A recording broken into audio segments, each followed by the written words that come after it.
Alright, hey guys, let's talk about spell making and like custom spell crafting to add various debuffs and buffs to your spells. So you will need two things, actually three things to start with. So for starters, you will of course need various spells. Depending on what kind of spell you're trying to make, you want to get as many spells as you can. And now if you don't know where to get spells, the first place is the Mystic Emporium in the Imperial City or any other spell shop, and this NPC sells some spells. And keep in mind that each NPC sells different spells. For example, you can buy spells at chapels of the cities, you can buy spells at mage guilds, so you just want to kind of, look around until you find the spell you want. So after you get the spell, you will also need what are we called again? Magetallow Candles, if I believe. So this NPC in the Mystic Emporium also sells them. We're gonna do bartering. He might not have it. You wanna? Oh, he has one. You see, it costs quite a bit. I'm not sure if I have one now or if I should buy it. I don't think I have one. So yeah, they cost quite a bit, and we will need to activate the Altar of Spellmaking. So make sure you bring a box of candles. Now after that we simply need to find a Altar of Spellmaking, so let's get over there real quick. Just a quick note, maybe you want to see where the Emporium, the Mystic Emporium is on the map. It's right here in the trading district. So yeah, let's keep going here.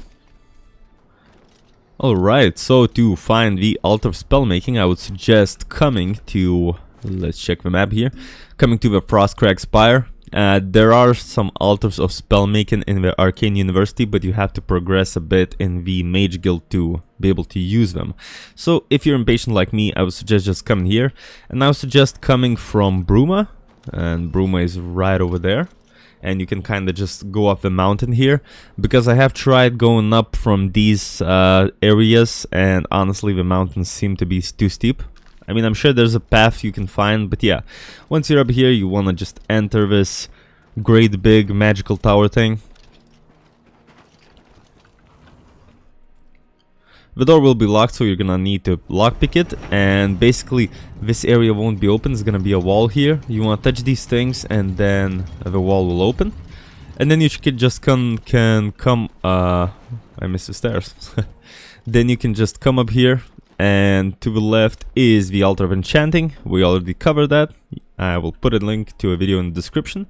And over here we have the Altar of Spellmaking. So first thing you do is you're gonna use your Magetallow Candles and just press E to activate it.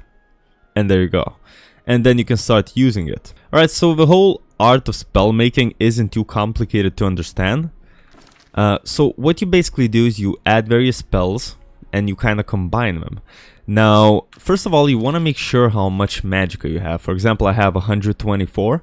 So we gotta ensure that, the spell we make doesn't exceed this, because we will simply not be able to, use it.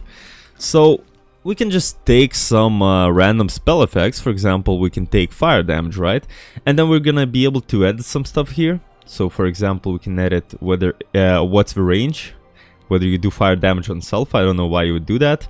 Touch, which is basically melee, but we're gonna do target because like it's a cast spell, and we can adjust the magnitude, the area, the duration. Now keep in mind, of course you could do this, right? But keep in mind that it's gonna cost a lot, plus you're most likely not gonna be able to cast it. Now what this represents is not necessarily only how much magic it's gonna cost you to use it, but if you exceed the 12 limit and press confirm, you will see what kind of problem you have, like what kind of skill you need to level in order to use this. So for example, it will only cost, I don't know, probably 106 magicka, right? And you would be able to cast the spell, but you will need to level up the skill first to even make it. I guess you can make it, you just won't be able to use it.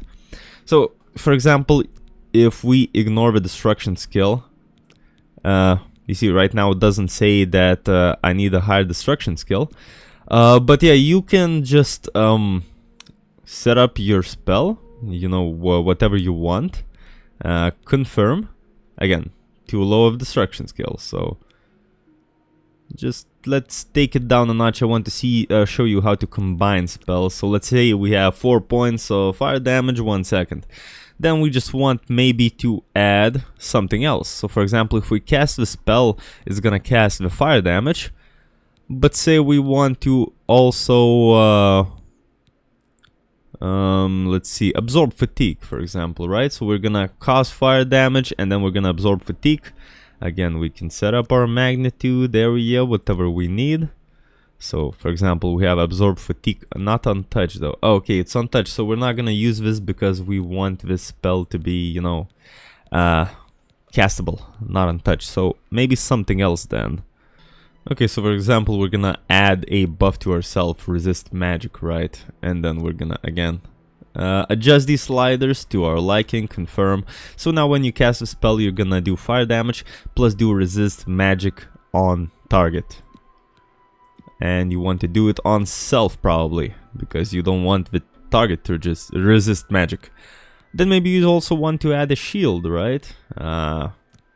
Maybe a shield on self, of course, and a higher duration or something, confirm. And say you have your spell already, then you want to, you know, create a name for the spell. I'm just gonna do spell 1 or whatever. You probably want to do something a little more interesting, and this shows how much gold is gonna cost. And then you create the spell, and then if you go into your magic, you should have it. Let's see here. I named it spell 1, and there it is.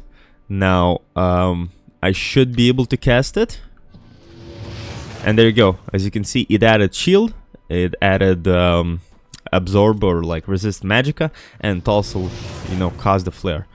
So yeah, basically this is how it works. You know, I'm not gonna run down any, like, go through any very good combinations, because honestly, this combinations are pretty much endless in here. We might make another video when we look at like the best ones, but for now you can start experimenting with this, you know, playing around with this. It's a very cool thing to have. You can make like some of the best spells in the game with this, and you can be literally unstoppable. Alright guys, so I hope this guide helped you out. I hope you learned something new. If you did, please drop a like, leave a silly comment, and I will see you in the next video.